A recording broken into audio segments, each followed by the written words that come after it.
अभी पढ़ेंगे एक्सक्रीशन। क्या पढ़ेंगे? एक्सक्रीशन। इतना ध्यान रखना कि एक्सक्रीशन में एकदम गारंटी है कि यहां से अगर 7 से 8 नंबर के क्वेश्चंस आते हैं तो गारंटेड है कि 2 से 3 नंबर का एक्सक्रीशन में आ जाएगा। Removal of waste from our body. Waste removal, body से जो वेस्ट का रिमूव होना होता है इसको क्या बोलते हैं? एक्सक्रीशन बोलते हैं। हमारे बॉडी में कौन कौन से वेस्ट प्रोड्यूस हो रहे हैं? हमारे बॉडी में 2-3 तरह के वेस्ट बन रहे हैं, जैसे लिक्विड वेस्ट, कुछ सॉलिड वेस्ट और कुछ गैसियस वेस्ट। गैसियस वेस्ट है कार्बन डाइऑक्साइड, लिक्विड वेस्ट है यूरिन, सॉलिड वेस्ट जो लार्ज इंटेस्टाइन में जो रेक्टम में स्टोर होता है हमारे, और एनल स्फिंक्टर से क्या होता है? बाहर निकलता है। तो 3 तरह के वेस्ट बनते हैं। क्लियर है? ओके। हम लोग जो अभी नेफ्रॉन में पढ़ने वाले हैं या किडनी में पढ़ने वाले हैं वो एक्चुअली लिक्विड वेस्ट का रिमूवल पढ़ेंगे। किसका पढ़ेंगे? लिक्विड वेस्ट का रिमूवल। हमने गैसियस वेस्ट पढ़ लिया था कहां पर? रेस्पिरेशन में। हमने सॉलिड वेस्ट कहां पढ़ लिया था? न्यूट्रिशन में। जो एक्सक्रीशन वाला पार्ट है लाइफ प्रोसेस में, एक्चुअली उसमें किस वेस्ट के बारे में बात की गई है? उसमें लिक्विड वेस्ट के बारे में बात की गई है, राइट। लिक्विड वेस्ट में स्पेशली यूरिन फॉर्मेशन और यूरिन का रेगुलेशन और यूरिन का रिमूवल बॉडी से, इसके बारे में डिस्कशन हुआ है। हमारे बॉडी में एक्सक्रीटरी, और जैसे याद है मैंने बताया था कि हर चीज में, जैसे आप रेस्पिरेशन पढ़ रहे हो तो उसके लिए एक सिस्टम है बॉडी में, फिर से बार बार याद दिलाता हूं, हर टॉपिक में याद दिलाता हूं। न्यूट्रिशन है, उसके लिए एक सिस्टम हमारी बॉडी में, डाइजेस्टिव सिस्टम। ऐसे आपने ट्रांसपोर्टेशन पढ़ा तो उसके लिए एक सिस्टम है, ट्रांसपोर्टेशन सिस्टम। इसी तरह से एक्सक्रीशन में भी एक सिस्टम है, एक्सक्रीटरी सिस्टम।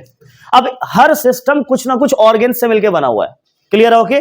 तो जो हमारा एक्सक्रीटरी सिस्टम है वो बना हुआ है किडनी से, और किडनी के बहुत सारे पार्ट्स, मतलब किडनी एक्सक्रीटरी सिस्टम में किडनी के अलावा भी कुछ और पार्ट्स आते हैं, जैसे यूरेटर, यूरिनरी ब्लैडर और यूरेथ्रा। ठीक है, 4 पार्ट्स हो गए। क्या क्या? किडनी, पेयर ऑफ किडनी बोलते हैं क्योंकि एक नहीं होता, एक पेयर होता है पूरा।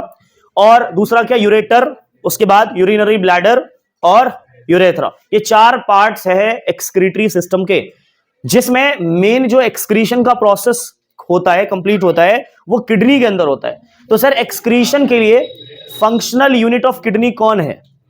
किडनी का फंक्शनल यूनिट पेपर में आता है 1 नंबर में, तो क्या होगा? नेफ्रॉन। मतलब किडनी में फिल्ट्रेशन का काम कौन कर रहा होता है? नेफ्रॉन कर रहा होता है। तो सर नेफ्रॉन या किडनी के अंदर किस चीज का फिल्ट्रेशन होगा? तो वो फिल्टर करेगा ब्लड को। इम्प्योर ब्लड किडनी में आएंगी, किडनी में नेफ्रॉन क्या करेगा? उसको फिल्टर करेगा, फिल्टर करके उसको प्योर बनाएगा, उसमें से यूरिया और यूरिक एसिड क्या करेगा? रिमूव करेगा और उसको यूरिन में कन्वर्ट कर देगा, और वो यूरिन हमारी बॉडी से बाहर आ जाएगी। क्लियर है ये चीज? ओके। क्या चल रहा है? किडनी में एक्सक्रीशन चलेगा, रिमूवल ऑफ वेस्ट। ये कैसे होगा? ये ब्लड के फिल्ट्रेशन से। ब्लड का फिल्ट्रेशन कौन करेगा? नेफ्रॉन। नेफ्रॉन को क्या कहा जाता? फिल्टरिंग यूनिट ऑफ किडनी या फंक्शनल यूनिट ऑफ किडनी। इतनी बात क्लियर है? क्लियर है? किडनी के पार्ट्स पता हो गए आपको। किडनी के 4 parts, pair of kidney, ureter 2 तरह के पाइप निकले होते हैं। ठीक है, क्लियर है? और यूरिनरी ब्लैडर जहां स्टोर होगा यूरिन, और यूरेथ्रा जहां से एक्सपेल्ड आउट होगा। क्या मेरी बात क्लियर है? किडनी क्या करेगा? फिल्टर करेगा। दूसरा यूरेटर क्या करेगा? पैसेज, यूरिन का पैसेज। तीसरा यूरिनरी ब्लैडर क्या करेगा? स्टोरेज। यूरेथ्रा क्या करेगा? एक्सपेल्ड आउट करेगा। पेपर में क्वेश्चन आया हुआ है, draw the diagram of excretory system of our body and label the following organs. उसमें ऑर्गन का नाम नहीं लिखा हुआ है, उसमें ऐसे लिखा हुआ है, विच फिल्टर द ब्लड, पहला। दूसरा, it is the passage of urine. तीसरा, it is the storage of urine. चौथा, it is the outer passage of the excretory system. Outer passage excretory system का वो क्या है? यूरेथ्रा। तो आपको घुमा के दिया इन्होंने, डायरेक्ट नाम नहीं बताया, इसका डायग्राम दिखाओ। क्लियर है? ओके, समझ आई बात? तो इस तरह के क्वेश्चंस पेपर में आ चुके हैं बोर्ड एग्जाम में। अब चलिए एक्सक्रीशन के लिए सबसे पहले समझते। अच्छा, क्या क्या एक्सक्रीटरी प्रोडक्ट हमारी बॉडी में पता चल गया? गैसियस भी, लिक्विड भी, सॉलिड भी। क्लियर है? ओके। लिक्विड वेस्ट की हम बात करेंगे तो लिक्विड वेस्ट में बेसिकली कौन सा वाला वेस्ट हमारी बॉडी में होता है? तो वो है urea and uric acid. Sir कौन सा ज्यादा डेंजरस है? यूरिया की यूरिक एसिड? यूरिया ज्यादा डेंजरस है। यूरिया क्या होता है? पहले यूरिक एसिड में कन्वर्ट होगा, फिर यूरिक एसिड ब्लड के अंदर मिक्स डिसॉल्व हो जाते हैं। ब्लड के अंदर डिसॉल्व होने के बाद वो ब्लड क्या होता है? कहां तक? किडनी में, अपनी सफाई के लिए। फिर किडनी में उसकी सफाई होती है, उसको फिल्टर किया जाता है, और उसमें से यूरिक एसिड को बाहर निकाला जाता है, जो यूरिन, जो वाटर में मिलके क्या बनाता है? यूरिन बनाता है। जो वाटर में मिलके क्या बनाता है? यूरिन बनाता है। यूरिया और यूरिक एसिड है ना, तो यूरिक एसिड कहां जाएगा? ब्लड में डिसॉल्व होगा, ब्लड में डिसॉल्व होकर यूरिक एसिड क्या होगा? रिमूव हो जाएगा। अच्छा, मैं क्या कह रहा था कि यूरिन फॉर्मेशन किस चीज पे डिपेंड करता है? Amount of water present in our body. हमारे बॉडी में कितना वाटर, इस बात पर डिपेंड करता है कि यूरिन कितना बनेगा। और जितना ज्यादा यूरिन बनेगा, अब मतलब जरूरत से ज्यादा भी नहीं, जितना ज्यादा यूरिन बनेगा उतना ज्यादा हमारे बॉडी से वेस्ट जो है वो रिमूव होगा। क्लियर है? ओके। इसलिए कहा था कि जितना ज्यादा पानी पियोगे उतना ज्यादा आपके वेस्ट बॉडी के यूरिक एसिड खास करके यूरिया क्या आएगा, बाहर आएगा आपकी बॉडी से, एक्यूमुलेट नहीं हो पाएगा वो। क्लियर है? ओके। अच्छा, तो यूरिन के बारे में एक और क्वेश्चन आया था पेपर में, उसमें यह था कि how the urine is regulated in our body. Urine कैसे रेगुलेट होता हमारी बॉडी में? क्या आंसर लिखेंगे इसमें? क्या बताना है इसमें? बताओ, यूरिन कैसे रेगुलेट होता हमारी बॉडी में? बताओ भाई, क्या लिखेंगे इसमें? रेगुलेट का क्या मतलब है यहां पर कि ये एक तो फॉर्मेशन कैसे होता है, और फॉर्मेशन के बाद इसका एक्सपेल आउट, ये बाहर कैसे निकलेगा, ये पूरा रेगुलेशन के अंदर आता है। तो पहले फॉर्मेशन कैसे होगा? By the filtration of blood. और ये बाहर कैसे आएगा? बाहर कैसे आएगा, कैसे बताएंगे? कि ये पहले फिल्टर होगा, किसमें? किडनी में। फिर यूरेटर के थ्रू कहां आएगा? यूरिनरी ब्लैडर में स्टोर हो जाएगा। यूरेटर से कहां जाएगा? यूरिनरी ब्लैडर, और उसके बाद यूरेथ्रा से बाहर निकल जाएगा। इतनी बात क्लियर है? अब सुनो ध्यान से। अब सर कैसे कैसे काम करता है नेफ्रॉन? हमारा नेफ्रॉन का स्ट्रक्चर और उसका फंक्शन, मतलब आप बना सकते हो स्ट्रक्चर। ये कहलाता है एफरेंट एट्रियोल, जिसको रीनल आर्टरी भी कह सकते हो आप। क्या? Renal artery. और ये होता है इफरेंट एट्रियोल, इसको आप रीनल वीन भी बोल सकते हो। यहां से ब्लड एंटर करेगा और यहां से ब्लड बाहर निकलेगा। क्लियर है? ये जो पार्ट है इसको कहा था बोमेन्स कैप्सूल।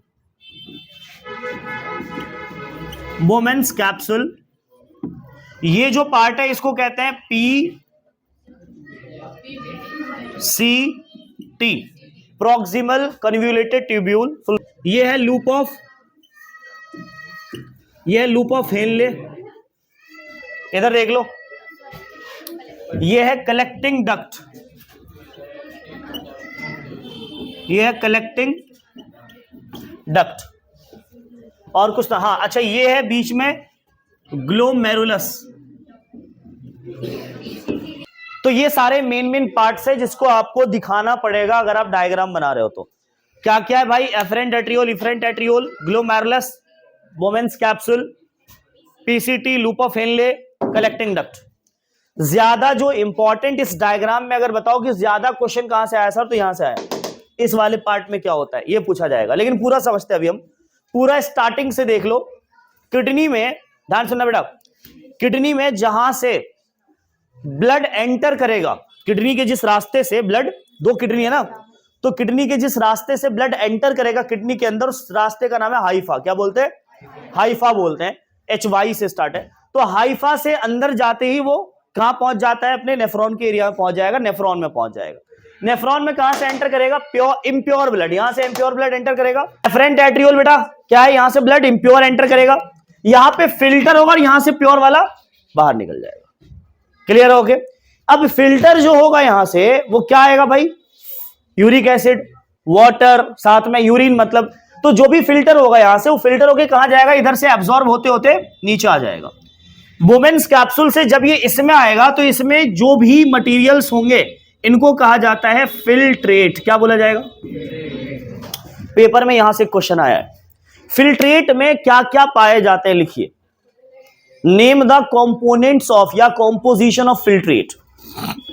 क्या लिखेंगे? सुनो, हमारा जो एक्सक्रीटरी सिस्टम है वो इतना ज्यादा एडवांस्ड नहीं होता कि वो यूरिक एसिड, वाटर और उसके अलावा जो इंपॉर्टेंट न्यूट्रिएंट्स है, उसके अलावा जो भी इंपॉर्टेंट हमारी बॉडी के लिए मटेरियल्स हैं, वो उसको भी साथ में फिल्टर कर देता है। जबकि करना किसको था? सिर्फ यूरिक एसिड को। पर क्या क्या और उसके साथ आ जाता है? न्यूट्रिएंट्स, जो भी प्रोटीन्स है, विटामिन है, मिनरल्स है, वो भी साथ में, और एक्स्ट्रा वाटर भी आ जाता है साथ में।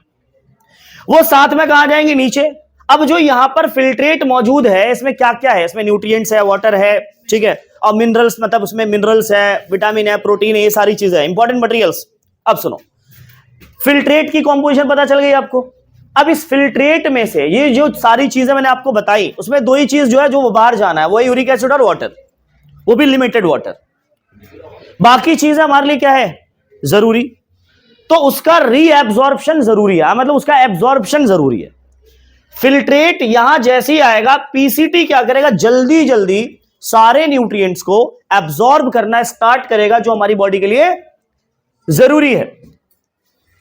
डन यहां तक फिल्ट्रेट के बारे में। पीसीटी में क्या हुआ, पीसीटी में एब्जॉर्प्शन हुआ किस चीज का sir, important materials present in the filtrate like protein, vitamin, mineral, extra water. चलिए एब्जॉर्ब हो गया। अब ये फिल्ट्रेट, अच्छा पूरी तरह से ऐसे एब्जॉर्प्शन नहीं हो पाता, यहां पे कुछ रह जाते हैं, तो ये फिर कहां जाएगा, अब लूप ऑफ हेनले में जाएगा। लूप ऑफ हेनले में क्या होगा कि जो भी बचे कुछ न्यूट्रिएंट्स होते हैं, जो भी एक्स्ट्रा वाटर होता है, उसका वापस से एब्जॉर्प्शन होता है। इंग्लिश में इसको क्या बोलेंगे, रीएब्जॉर्प्शन। पेपर में आता, what is the function of loop of Henley, क्या लिखोगे आंसर में, लूप ऑफ हेनले में रीएब्जॉर्प्शन का प्रोसेस कंप्लीट होता है of the nutrients and extra water. उसके बाद यहां से ब्लड, सॉरी यहां से यूरिन, अब तो यूरिन ही बचा, अब यूरिन फ्लो करके कहां जाएगा, कलेक्टिंग डक्ट। बहुत सारे नेफ्रॉन से जो यूरिन इकट्ठा किसमें हुआ, कलेक्टिंग डक्ट, और ये सारे कलेक्टिंग डक्ट जाके कनेक्टेड होते हैं यूरेटर से, किससे, ये सारे कलेक्टिंग डक्ट। देखो इस तरह से हमारा जो किडनी का जो स्ट्रक्चर है वो कुछ इस तरह से बीच में पाइप होता है, आपने देखा होगा, बीन शेप्ड स्ट्रक्चर होता है, और इसके यहां से, इसके इस जगह से ये हाइफा, ये क्या बेटा, हाइफा, ये हाइफा, जहां से क्या हो जाएगा, ब्लड जाएगा अंदर। इसके इस जगह से दो पाइप निकले होते हैं, दो पाइप, और ये सब कनेक्टेड किसमें होते हैं, यूरिनरी ब्लैडर, और ये कंप्लीट खत्म होता है यूरेथ्रा में, किसमें, यूरेथ्रा में। अब सुनो, किडनी का ये जो यूरेटर है, क्या ये यूरेटर, इस यूरेटर में कौन कनेक्टेड है, तो कलेक्टिंग डक्ट यूरिन किसको देगा, यूरेटर को देगा, और यूरेटर से, ये यूरेटर है, यूरेटर से यूरिन ट्रांसफर होके कहां जाएगा, और यूरिनरी ब्लैडर में क्या होगा, store. Time to time urethra के थ्रू हम क्या करेंगे, यूरिन को बाहर एक्सपेल्ड आउट कर देंगे। इस तरह से पूरा यूरिन जो हमारी बॉडी से, आई मीन जो वेस्ट मटेरियल बॉडी का, लिक्विड वेस्ट, वो बाहर हो जाएगा। क्या आपका नेफ्रॉन, सुन लो, नेफ्रॉन कैसे कैसे काम करेगा समझ में आया, सबका रोल क्या है, फिर से इसका क्या रोल है, इंप्योर ब्लड को एंटर कराता है, कहां से, आर्टरी से लेकर के नेफ्रॉन में, नेफ्रॉन को देता है ये, यानी ग्लोमेरुलस को देता है, राइट। ग्लोमेरुलस में क्या होता है, फिल्टर होता है नॉर्मली, यहां पे फिल्ट्रेशन होगा यहां पे ब्लड का, फिर ब्लड प्योर होके कहां जाएगा, इफरेंट एट्रियोल, यहां से जो भी फिल्टर होके निकला वो एब्जॉर्ब होके कहां गया, उससे होते हुए कहां गया, पीसीटी में क्या कहते हैं इसको, फिल्ट्रेट में क्या क्या पाया जाता है, extra water, nutrients like protein, vitamin, minerals etcetera. PCT में क्या होगा, उसका एब्जॉर्प्शन ऑफ द न्यूट्रिएंट्स। क्या लूप ऑफ हेनले में क्या होगा, reabsorption of the nutrients and extra water. उसके बाद it will go to the collecting duct. Collecting duct is directly connected with the ureter. The urine will be passed through from the collecting duct to ureter, and it will be stored into the urinary bladder. And time to time, the urine will be expelled out through the urethra. Last खत्म कर देना अगर ये आ गया nephron. मैं कई बार बोल चुका हूं और मैं फिर दोबारा बोल रहा हूं कि अक्सर 5 नंबर के क्वेश्चन में, बायो के क्वेश्चन में, ये नेफ्रॉन विद डायग्राम और एक्सप्लेनेशन कितनी बार आ चुका, आप नहीं यकीन तो उठा के देख लो पिछले 5 साल का paper. With diagram explain how the nephron works. एक क्वेश्चन है आपके एनसीईआरटी में, explain the construction and working of the nephron, इस तरह का एक क्वेश्चन भी है। तो ये कोई कई बार आ चुका भाई, वो भी सीधा डायरेक्ट 5 नंबर में डायग्राम वायग्राम बना के। तो इसीलिए इसको मैं इंपॉर्टेंट मानता हूं, इस डायग्राम को खास करके, इसलिए मैं बनाता भी हूं उसको, किससे ज्यादा क्वेश्चन आते हैं। इसका डायग्राम कई बार पूछा जा चुका है, आप ये डायग्राम आराम से बना सकते हो एग्जाम में, कोई गड़बड़ी नहीं, कोई प्रॉब्लम नहीं इसमें। क्लियर है? एकदम आसान भी। वो जाल से तो अच्छा है। कौन जाल? जो आपके बुक में जाल है, उस जाल से कहीं बेहतर आप ये वाला बना के आ जाओ। क्लियर है? ये हो गया ह्यूमन के अंदर। अब है प्लांट। प्लांट में एक्सक्रीशन। प्लांट में एक्सक्रीशन यानी एक्सक्रीटरी वेस्ट जो होते हैं वो कई तरह के होते हैं, उसमें भी सॉलिड, लिक्विड और गैसियस वेस्ट होते हैं। एक एक करके बात कर लें। अभी बैठे बैठे प्लांट में एक्सक्रीशन याद करना है क्या? Excretion in plant. अब जो मैं पॉइंट्स बता रहा हूं ध्यान से सुनना, बस पॉइंट याद कर लो। और ये गारंटी सिर्फ सीबीएसई के, ध्यान रखना, किसी दूसरे बोर्ड की नहीं है। चलिए सुनो, पहला point, gaseous waste in the plant. Plant में गैसियस वेस्ट क्या क्या है? तो प्लांट में गैसियस वेस्ट है ऑक्सीजन एंड कार्बन डाइऑक्साइड, क्योंकि रात में वो रेस्पिरेशन करता है तो छोड़ता क्या? Carbon dioxide. दिन में वो कार्बन डाइऑक्साइड लेता तो छोड़ता है ऑक्सीजन। पहला पॉइंट हो गया कि gaseous waste of the plants are oxygen and carbon. ज्यादा एक्सप्लेन करने की जरूरत नहीं इसमें, बस इतना लिख दो। दूसरा कॉल आ रही है बेटा? नहीं बेटा अभी मत करो, सुनो ध्यान से, सुन लो बेटा, सुन लो। दूसरा बेटा अंदर रख लो, फोन अंदर रख लीजिए। हाँ, दूसरा लिक्विड वेस्ट। लिक्विड वेस्ट में कौन है? लिक्विड वेस्ट में है ट्रांसपिरेशन चल रहा होता है, तो ट्रांसपिरेशन में वाटर को क्या करता है? वो वाटर वेपर के फॉर्म में बाहर करता है। तो लिक्विड वेस्ट में आप ट्रांसपिरेशन यानी वाटर वेपर लिख सकते हो, water vapour as a liquid waste during, और ये किस प्रोसेस से बाहर आता है? ट्रांसपिरेशन की प्रोसेस। तो during transpiration the water is expelled out from the plant in the form of water vapour. Second point. Third point बेटा सुन लो, third point. First point carbon dioxide और oxygen gases waste, second point transpiration में water vapour, third point सुन लो important. Third point, plant कुछ waste old xylem में store करके रखते हैं और वो उस ओल्ड जाइलम से एक्सपेल्ड आउट करते हैं, बाहर निकालते हैं, और उसका नाम है resins and gums. Resins and gums present in the old xylem, और वो फिर धीरे धीरे बाहर आ जाता है इन the form of resins and gums. ये हो गया तीसरा पॉइंट। रेजिन्स एंड गम्स क्या है? Waste product of the plant. Clear हो के? कितने पॉइंट हो गए? 3। चौथा पॉइंट, फोर्थ पॉइंट, प्लांट कुछ वेस्ट अपने रूट के थ्रू सॉइल में प्रोड्यूस, सॉइल में क्या करते हैं? लीव कर देते हैं, रिमूव कर देते हैं, छोड़ देते हैं। कितना हो गया? चौथा point, some waste are removed into the soil through the roots. 4 waste हो गए। पांचवा वेस्ट सुन लो बेटा, पांचवा waste, some waste in the plant are stored into the leaves. कुछ वेस्ट प्लांट में लीव्स में स्टोर हो जाते हैं। किसमें? लीव्स में स्टोर हो जाते हैं, और बाद में चल के वो लीव क्या होता है? सूख जाता है, वो काफी ड्राई हो जाता है और भी फॉल ऑफ हो जाता है, वो गिर जाता है वो। तो some waste are stored into the leaves, after some time it becomes dry and fall off from the plant. इस तरह से भी प्लांट अपना वेस्ट क्या करता है? रिमूव करता है।